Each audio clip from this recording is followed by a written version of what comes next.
ಎಲ್ರಿಗೂ ನಮಸ್ಕಾರ. Welcome back to Sandhya Shetty's kitchen. ಇವತ್ತು ತುಂಬಾ ಟೇಸ್ಟಿ ಆಗಿರುವಂಥ ಚಿಕನ್ ರಸಮನ್ನು ಯಾವ ರೀತಿ ಮಾಡೋದಂತ ತೋರಿಸ್ತಾ ಇದ್ದೀನಿ. ಸೋಷಿಯಲ್ ಮೀಡಿಯಾದಲ್ಲಿ ಎಲ್ಲ ಕಡೆ ಟ್ರೆಂಡ್ ಆಗ್ತಾ ಇದೆ ಇದು. ರುಚಿ ಅಂತೂ ತುಂಬಾ ಚೆನ್ನಾಗಿ ಬರುತ್ತೆ. ಅದರಲ್ಲೂ ಇವಾಗಿನ ವೆದರ್ಗಂತೂ ಹೇಳಿ ಮಾಡಿಸಿರುವಂಥ ರೆಸಿಪಿ ಅಂತ ಹೇಳ್ಬೋದು. ಬನ್ನಿ ಹಾಗಿದ್ರೆ ಯಾವ ರೀತಿ ಮಾಡೋದಂತ ನೋಡೋಣ. ಫಸ್ಟಿಗೆ ರಸಮ್ ಪೌಡರ್ ರೆಡಿ ಮಾಡ್ಕೊಳ್ಳೋಣ. ಒಂದು ಬಾಣಲಿನ ಕಾಯಿಸಿ ಅದಕ್ಕೆ 2 ಟೇಬಲ್ ಸ್ಪೂನ್ ಆಗೋಷ್ಟು ಧನಿಯಾ ಕಾಳನ್ನು ಹಾಕ್ಕೊಳ್ಳಿ. 1.5 ಟೇಬಲ್ ಸ್ಪೂನ್ ಆಗೋಷ್ಟು ಕಾಳುಮೆಣಸು ಮತ್ತು ಅರ್ಧ ಟೇಬಲ್ ಸ್ಪೂನ್ ಆಗೋಷ್ಟು ಜೀರಿಗೆ ಮತ್ತೊಂದು 2 ಚಿಟಿಕೆ ಆಗೋಷ್ಟು ಮೆಂತ್ಯ ಕಾಳನ್ನು ಹಾಕೋಬೇಕು. ಇದನ್ನ ಇವಾಗ ಡ್ರೈ ರೋಸ್ಟ್ ಮಾಡ್ಕೊಳ್ಬೇಕು. ಡ್ರೈ ಆಗಿನೇ ಹುರ್ಕೊಳ್ಬೇಕು. ಉರಿನ ಮೀಡಿಯಂ ಫ್ಲೇಮಲ್ಲಿ ಇಟ್ಕೊಂಡು 2 ರಿಂದ 3 ನಿಮಿಷದವರೆಗೂ ಹುರ್ಕೊಳ್ಬೇಕು. ಹುರಿದಿರುವಂಥ ಐಟಮ್ಸ್ ತಣ್ಣದಾದ ನಂತರ ಅದನ್ನ ಮಿಕ್ಸಿ ಜಾರಿಗೆ ಹಾಕ್ಕೊಳ್ತಾ ಇದ್ದೀನಿ. ನಂತರ ಅದಕ್ಕೊಂದು ಸ್ವಲ್ಪ ಕರಿಬೇವಿನ ಎಲೆಗಳನ್ನು ಹಾಕ್ಕೊಳ್ಬೇಕು. 10-12 ಎಸ್ಲು ಆಗೋಷ್ಟು ಬೆಳ್ಳುಳ್ಳಿ ಹಾಕ್ಕೊಳ್ಬೇಕು.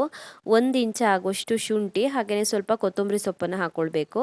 ಖಾರಕ್ಕೆ 4 ರಿಂದ 5 ಹಸಿಮೆಣಸಿನ್ಕಾಯಿನ ಸೇರಿಸ್ಕೊಳ್ಬೇಕು.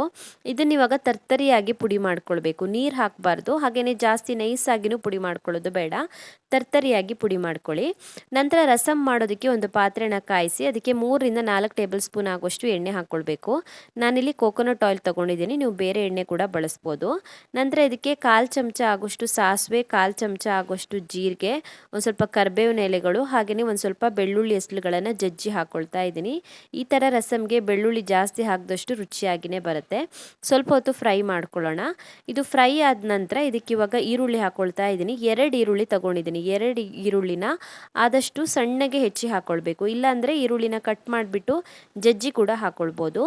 ಈರುಳ್ಳಿ ಮೆತ್ತಗಾಗೋವರೆಗೂ ಫ್ರೈ ಮಾಡಿಕೊಂಡು 2 ಟೊಮ್ಯಾಟೋನ ಸಣ್ಣದಾಗಿ ಹೆಚ್ಚಿಬಿಟ್ಟು ಹಾಕ್ಕೊಂಡಿದ್ದೀನಿ. ಟೊಮ್ಯಾಟೋನು ಕೂಡ ಸ್ವಲ್ಪ ಹೊತ್ತು ಫ್ರೈ ಮಾಡ್ಕೊಳ್ಳೋಣ. ಬೇಕಿದ್ದರೆ ಟೊಮ್ಯಾಟೋನ ರುಬ್ಬಿ ಕೂಡ ಹಾಕ್ಕೊಳ್ಬೋದು.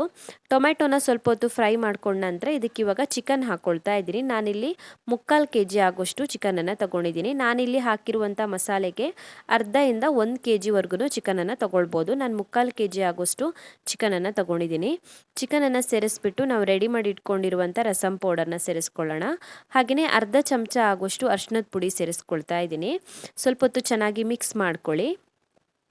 ಮಿಕ್ಸ್ ಮಾಡ್ಕೊಂಡ ನಂತರ ಇದಕ್ಕೆ ಇವಾಗ ರುಚಿಗೆ ತಕ್ಕಷ್ಟು ಉಪ್ಪನ್ನ ಹಾಕ್ಕೊಳ್ತಾ ಇದ್ದೀನಿ. ಒಂದು ಅರ್ಧ ಚಮಚ ಆಗೋಷ್ಟು ಉಪ್ಪು ಹಾಕ್ಕೊಳ್ತಾ ಇದ್ದೀನಿ. ಚಿಕನ್ಗೆ ಬೇಕಾಗುವಷ್ಟು ಉಪ್ಪು ಹಾಕ್ಕೊಂಡಿದ್ದೀನಿ. ಮತ್ತು ನೀರು ಹಾಕಿದ್ಮೇಲೆ ಮತ್ತೆ ಉಪ್ಪನ್ನು ಸೇರಿಸ್ಕೊಳ್ಬೋದು. ರುಚಿಗೆ ತಕ್ಕಷ್ಟು ಉಪ್ಪನ್ನು ಸೇರಿಸಿ ಚೆನ್ನಾಗಿ ಮಿಕ್ಸ್ ಮಾಡಿಬಿಟ್ಟು ಇದನ್ನ ಇವಾಗ ಸ್ವಲ್ಪ ಹೊತ್ತು ಬೇಯಿಸ್ಕೊಳ್ಬೇಕು. ಒಂದು 5 ನಿಮಿಷ ಆದ್ರೂ ಬೇಯಿಸ್ಕೊಳ್ಬೇಕು. ಚಿಕನ್ ಒಂದು ಅರ್ಧದಷ್ಟು ಬೇಯಲಿ, ಅಲ್ಲಿವರೆಗೂ ಬೇಯಿಸ್ಕೊಳ್ಳೋಣ. ಸೊ ಚಿಕನನ್ನು ಒಂದು 5 ನಿಮಿಷದವರೆಗೂ ಬೇಯಿಸ್ಕೊಂಡಿದ್ದೀನಿ. ಚಿಕನ್ ಪೂರ್ತಿಯಾಗಿ ಬೆಂದಿಲ್ಲ, ಮತ್ತು ನೀರು ಹಾಕಿಬಿಟ್ಟು ಬೇಯಿಸ್ಕೊಳ್ಳೋಣ. ಚಿಕನನ್ನು ಒಂದು 5 ನಿಮಿಷ ಅಷ್ಟೇ ಬೇಯಿಸ್ಕೊಂಡಿರೋದು. ಇವಾಗ ಇದಕ್ಕೆ ಹುಣಸೆಹಣ್ಣಿನ ರಸ ಹಾಕ್ಕೊಳ್ತಾ ಇದ್ದೀನಿ. ಅರ್ಧ ಕಪ್ ಆಗೋಷ್ಟು ಹುಣಸೆಹಣ್ಣಿನ ರಸ ಹಾಕ್ಕೊಳ್ಬೇಕು. ಮತ್ತು ಅದಕ್ಕೆ ತಕ್ಕಂತೆ ನೀರನ್ನು ಹಾಕ್ಕೊಳ್ಬೇಕು. ನಾನಿಲ್ಲಿ ಒಂದು 6 ಲೋಟ ನೀರು ಹಾಕ್ಕೊಂಡಿದ್ದೀನಿ. ಹಾಗೆಯೇ ರುಚಿಗೆ ತಕ್ಕಷ್ಟು ಉಪ್ಪನ್ನು ಸೇರಿಸ್ಕೊಳ್ಬೇಕು. ಸೊ ನಿಮಗೆ ರಸಮ್ ಎಷ್ಟು ತೆಳುವಾಗಿ ಬೇಕಾಗುತ್ತೋ ಅದಕ್ಕೆ ತಕ್ಕ ಹಾಗೆ ನೀರನ್ನು ಹಾಕ್ಕೊಳ್ಳಿ. ಸೊ ನೀರು ಮತ್ತು ಉಪ್ಪನ್ನು ಸೇರಿಸ್ಬಿಟ್ಟು ಚೆನ್ನಾಗಿ ಮಿಕ್ಸ್ ಮಾಡಿಬಿಟ್ಟು ಇದನ್ನ ಒಂದು 15 ರಿಂದ 20 ನಿಮಿಷದವರೆಗೂ ಕುದಿಸ್ಕೊಳ್ಳೋಣ. ಸೊ ಪೂರ್ತಿ ಕುದಿಯೋ ಅಷ್ಟರಲ್ಲಿ ಕ್ವಾಂಟಿಟಿ ಸ್ವಲ್ಪ ಕಮ್ಮಿ ಆಗುತ್ತೆ. ನೋಡಿಬಿಟ್ಟು ನೀರನ್ನು ಹಾಕ್ಕೊಳ್ಳಿ. ಮುಚ್ಚಳ ಮುಚ್ಚಿಬಿಟ್ಟು ಕುದಿಸ್ಕೊಳ್ಳೋಣ ಒಂದು 15 ರಿಂದ 20 ನಿಮಿಷದವರೆಗೂ. ಚೆನ್ನಾಗಿ ಕುದಿಸ್ಕೊಂಡಿದ್ದೀನಿ. ಕೊನೆಯಲ್ಲಿ ಇದಕ್ಕೆ ಕಟ್ ಮಾಡ್ಕೊಂಡಿರುವಂಥ ಕೊತ್ತಂಬರಿ ಸೊಪ್ಪನ್ನು ಸೇರಿಸಿ ಮಿಕ್ಸ್ ಮಾಡಿಕೊಂಡ್ರೆ ಸಾಕು.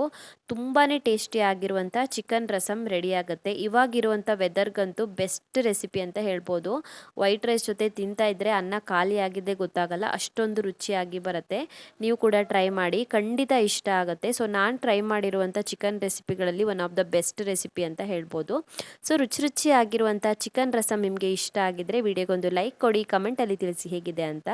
ಇನ್ನೂ ಹೆಚ್ಚಿನ ವಿಡಿಯೋಗಳಿಗೆ ನನ್ನ ಯೂಟ್ಯೂಬ್ ಚಾನಲನ್ನು ಸಬ್ಸ್ಕ್ರೈಬ್ ಮಾಡ್ಕೊಳ್ಳೋದನ್ನು ಮರಿಬೇಡಿ.